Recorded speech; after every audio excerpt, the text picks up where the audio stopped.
hvor er det, vi starter fra? Er det oppe på Avistas? Ja, det tror jeg, Avistas det er oppe. Jeg hedder Thomas Avnsbak, og jeg er medenhaver af Multitech. Til daglig, der har jeg med service og mindre projekter at gøre her i Kalundborg.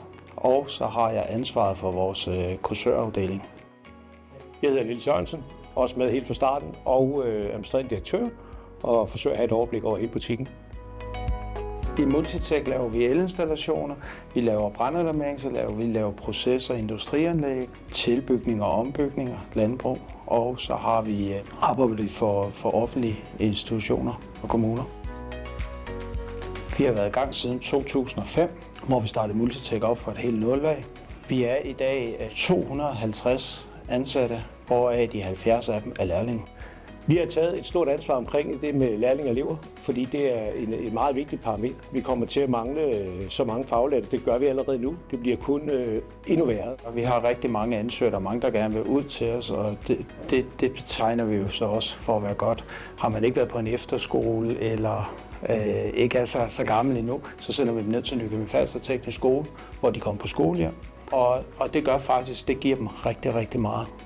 Vi tænker meget miljø bare i forhold til at sortere vores affald. I dag er vi 14.001 godkendt. Vi har også lagt solceller på vores huse, så vi omkring energi forsøger at fokusere lidt på det.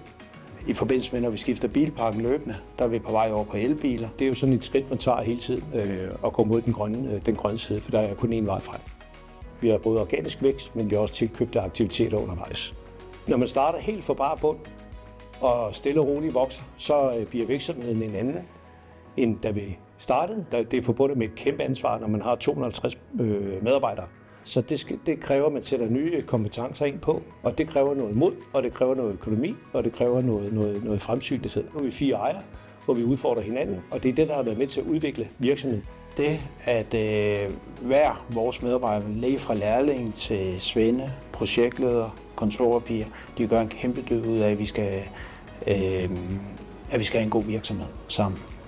Det gør mig rigtig stolt. Det med at udvikle mennesker fra drenge til mænd og piger til kvinder, det er ikke noget med økonomi at gøre. Det er bare at se mennesker vokse. Det er noget af det største, der findes for mit vedkommende.